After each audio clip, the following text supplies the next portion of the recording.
Good morning mga besh. So for today's video, nasa labas na naman ang besh nyo. O diba ang kulay ng labas? Kasing kulay ng buhay nyo. Kasing kulay ng love life nyo. Love life nyo lang. Eskwelahan yan dyan mga besh. Na mga bata. Taglagas na talaga mga besh. Halos lahat ng dahon nasa baba na.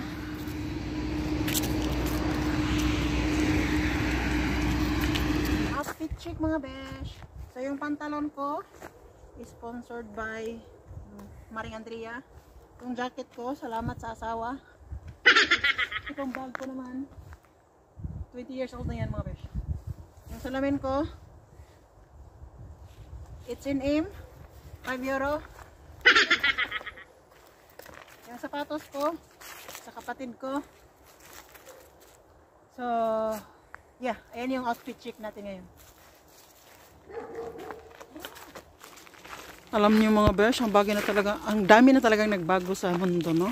Dati itong area na to, flat lang to mga besh. As in. Tapos ngayon, tingnan nyo.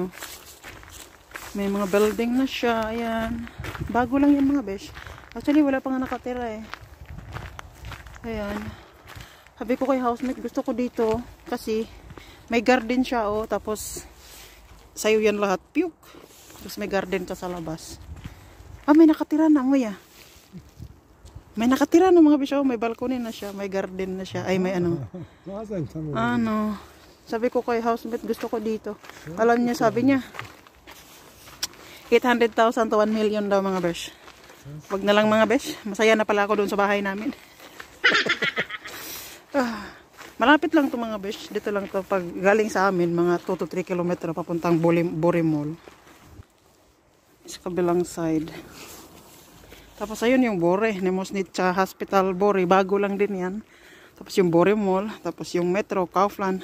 Actually nandito na lahat mga besh. Kapag nakatira ka dito, hoy, promotion, ano to, bibigyan ako ng porsyento. Is okay na kasi ano siya, malapit ka sa lahat mga besh. So ayan mga besh, nakatawid na kami. At mapunta na tayo doon sa Bore Mall. Actually, ang original plan namin is pupunta kaming Decathlon. Kasi, titingin kami sapatos, winter na sapatos na yung tipong naglalakad ka ng buong maghapon sa buong araw sa snow, hindi mapapasok yung sapatos mo ng tubig.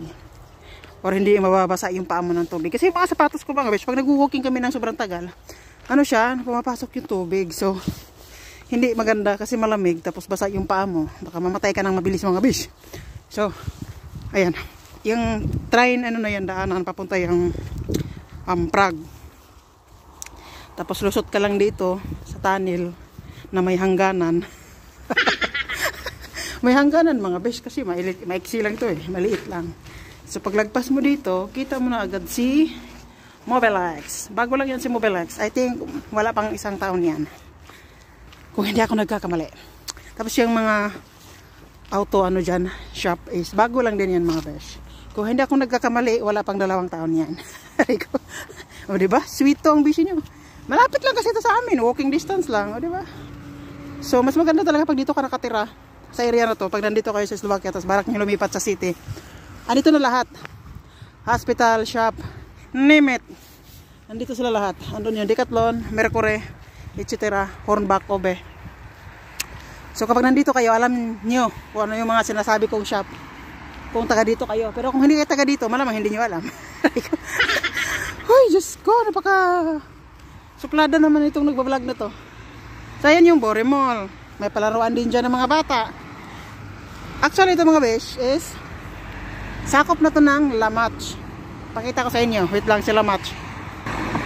Ayan si La Match mga besh. Bichaychin nam Vamestki Chasti La Match. Welcome daw sa La Match mga besh.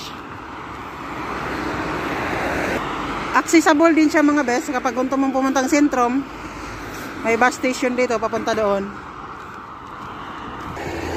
Ingat ka lang sa pagtawid mga besh, kay doon sa area na yon medyo delikado siya. Kasi minsan yung iba hindi nag-giveaway. Mapatay ka ng maaga mga besh. So kailangan mong tumingin, kaliwa, kanan. Kung gusto mong humaba ang iyong buhay, huwag kang tatanga-tanga mga besh. Hoy, Diyos ko, yung housemate ko, huminto na nga yung sasakyan, ayaw pang tumawid. Pinagbigyan ka na nga, ayaw pang tumawid. Diyos ko, marimar. Benta ko na talaga tong housemate ko eh. Ayan yung palaruan na sinasabi ko mga besh, ayan, sa mga bata. May bayad ata dyan?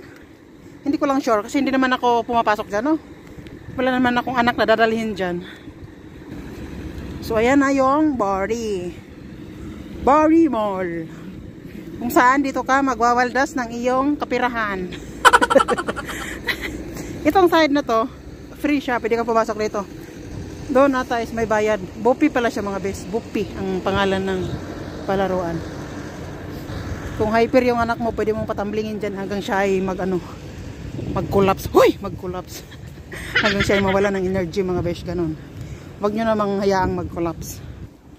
Ayan yung entrance mga besh, pero hindi daw kami dyan mag-entrance. Doon kami sa kabila kasi yung Sportissimo andun sa may kabilang side.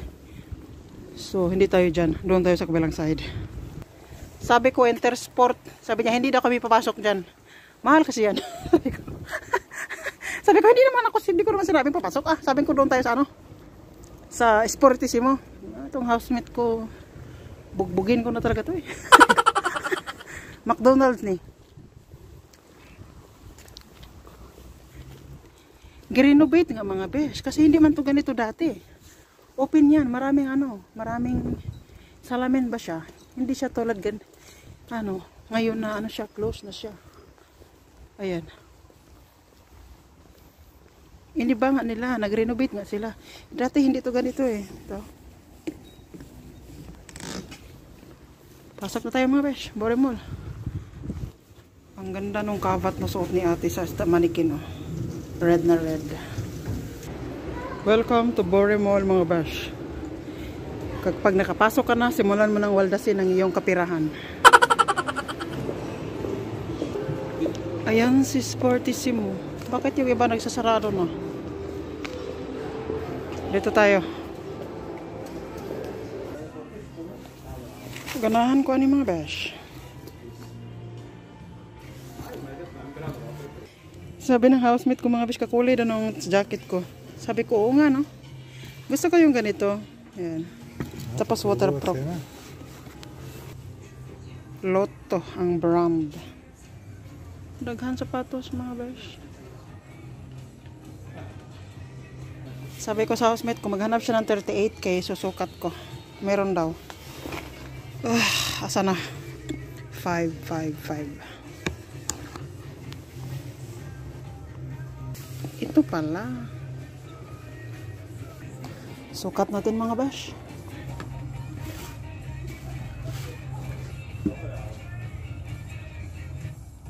May ganito sila dito mga bash. Ito yung ginagamit pag sinuot mo yung sapatos. Mga bash, nanguha akong ganito oh. Pampas or saan eh? Pom-pom. Saan ba? Ayan oh, madami.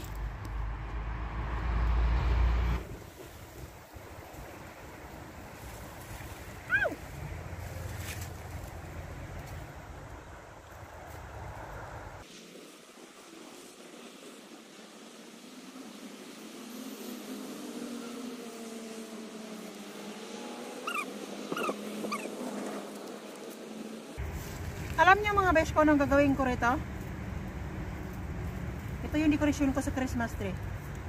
Honey, I will put there to my Christmas trouncing. Dobra.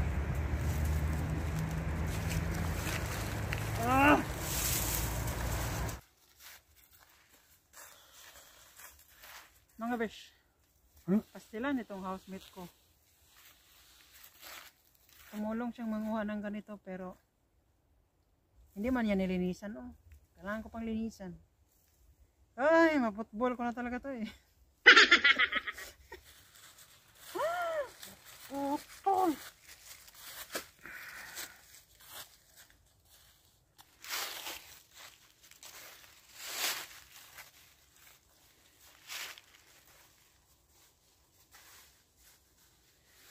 Sana maganda to sa Christmas tree, tingnan mga besh, no?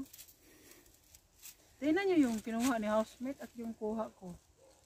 Hindi ko alam kung bakit yung sa kanya parang walang ano. Yung sa kanya na, pudpud na. Yung sa akin. So, pauwi na kami mga besh. Naglakad-lakad lang kami dito sa gubat.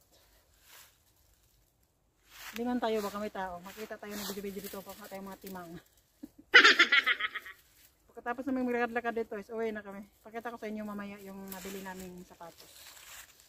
Pang winter. So, yan na lahat yung nakuha kong pampas, or paspas. Ay, ewan ko, ano tawag nito? Basta ito yun. May Christmas decor na ako. Super nagtitipid si Vision yung mga besh.